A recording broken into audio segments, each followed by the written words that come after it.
to use employee discount on Amazon. Hello everyone, welcome back to the channel, and in this video I'm going to show you how you will be able to use employee discount on your Amazon account.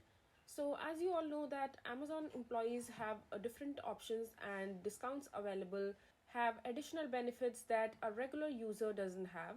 So as we all know that Amazon A to Z is a website where an employee can enter their details, their login details, and log into their Amazon employees account.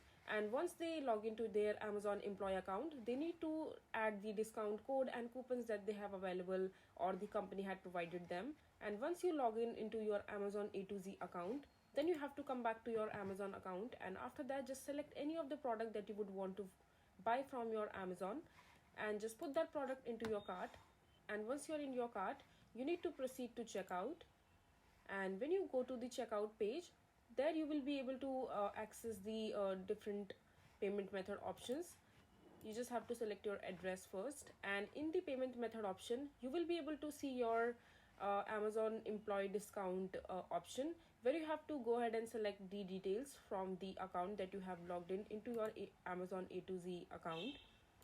And once you're done entering the details, then you just have to make sure that your amount is deducted from your employee discount that you have added in your Amazon A to Z account, and that's how you will be able to use your employee discount on your Amazon account. I hope you find this video to be helpful. So that is it for this video. If you find this video to be helpful, make sure to hit that like button and don't forget to subscribe to our channel for more such informative videos, and I'll see you the next time.